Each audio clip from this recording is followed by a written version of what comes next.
So I wanted to do this video because I've been getting a lot of questions on TikTok from people who are going to be visiting Puerto Rico during the Bad Bunny residency. So as you might already know, Bad Bunny will be playing 30 concerts over the course of 10 weekends, starting July 11th until September 14th.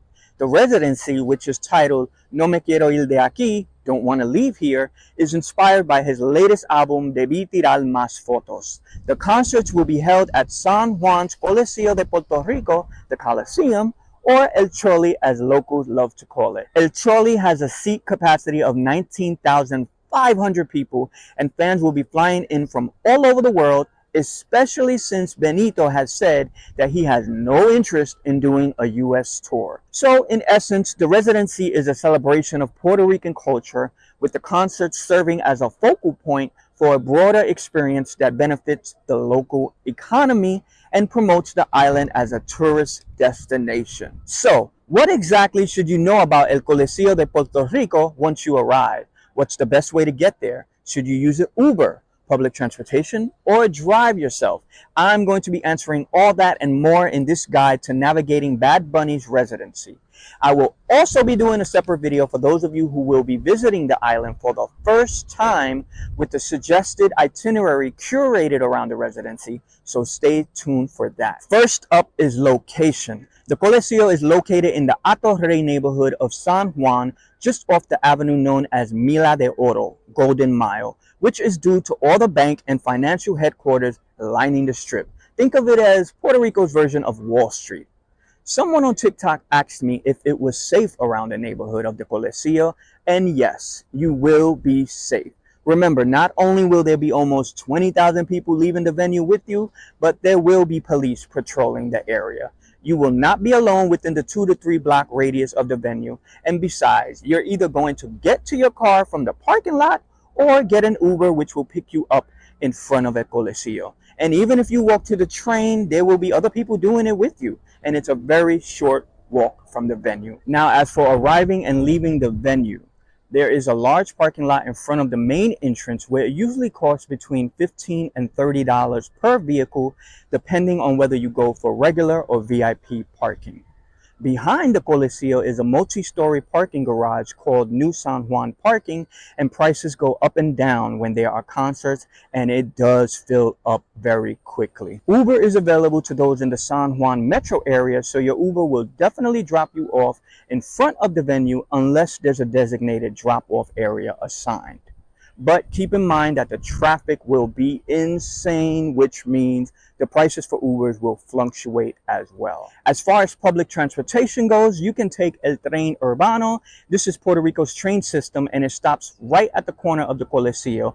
But if you're a tourist and you're staying in the Condado, Old San Juan, Miramar, or Isla Verde areas, you'll be skipping the train because it doesn't have any routes in those areas. Now, things have changed as far as what you can actually bring with you inside the venue. A new initiative was announced this year, and it's called Carteras pa'l Show, which means bags for the show. Bags cannot be bigger than 4.5 by 6.5, and the only exception will be bags that are see-through plastic or vinyl and not exceeding 12 by 6 by 12 in size.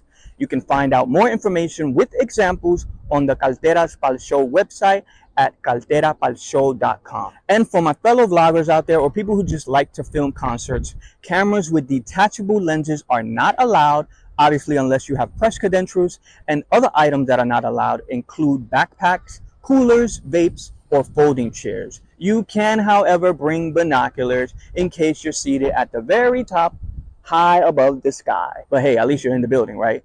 And for all the youngsters out there who are under 16, you are going to need an adult by your side, age 21 and over, because if not, your entry will be denied. And the Puerto Rico Department of Family Affairs is being extremely strict about this, because they have announced that they will have official personnel every night of the residency to make sure no minors attempt to make their way inside the show. Now, some of you may know that Puerto Rico's electrical infrastructure is unreliable as hell, and we've had blackouts. There is no need to worry, because officials have announced that while the Coliseum doesn't have a generator to power the entire building, that's a little scary. But anyway, they do have generators that provide power to the lights and common areas.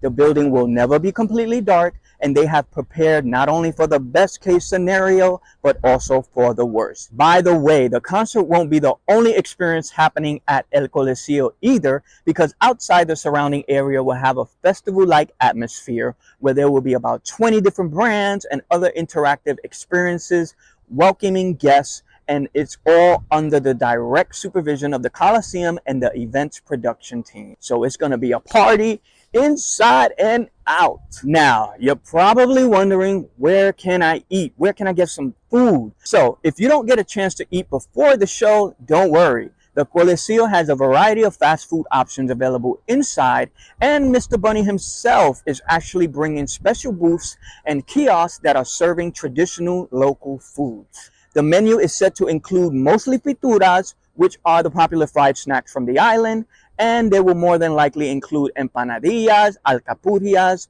bacalaitos, arepas, tostones, and more. And if you're still hungry after the show, your options are going to be somewhat limited, but there are a couple of 24-hour spots, which include Los Pinos Cafe, which has 2 locations, one in Miramar and the other one in Cayo Loíza. You have Pizza City in Isla Verde and Ruben Cafe in Condado. And if you're the type to keep the party going after the concert, things will be limited as well. This is because in late 2023, the San Juan mayor updated what is known as the last call measure, where bars and venues must stop selling alcohol by 2 a.m. on Friday and Saturday and Sunday if Monday is a holiday. Every other day of the week, the cutoff time is actually earlier at 1 a.m. And yes, this includes popular hotspots like Old San Juan, Cayo Loíza, and the infamous La Placita. But don't worry, your boy Silent got you. I got you with a nice little tip, because if you head on over to the Isla Verde strip of Carolina, which is just outside the boundaries of San Juan, none of that last measure stuff is in effect there, and you can hit up one of the bars and clubs that are still open. Also, the last call measure does not apply to bars, clubs, or casinos that are found in any of the hotels in San Juan. So you can head on over to the lobbies of the Marriott, La Concha, El San Juan, and they be having concerts and salsa bands and all kind of stuff. And you can keep the party going. Or you can take your ass home and go to sleep, because tomorrow is another day and you want to do a lot of exploring here in Puerto Rico. All right, guys, that's about it. I think that covers everything you should know about navigating your way around Bad Bunny's residency. But if you have another question, just drop me a comment and I'll be sure to answer it.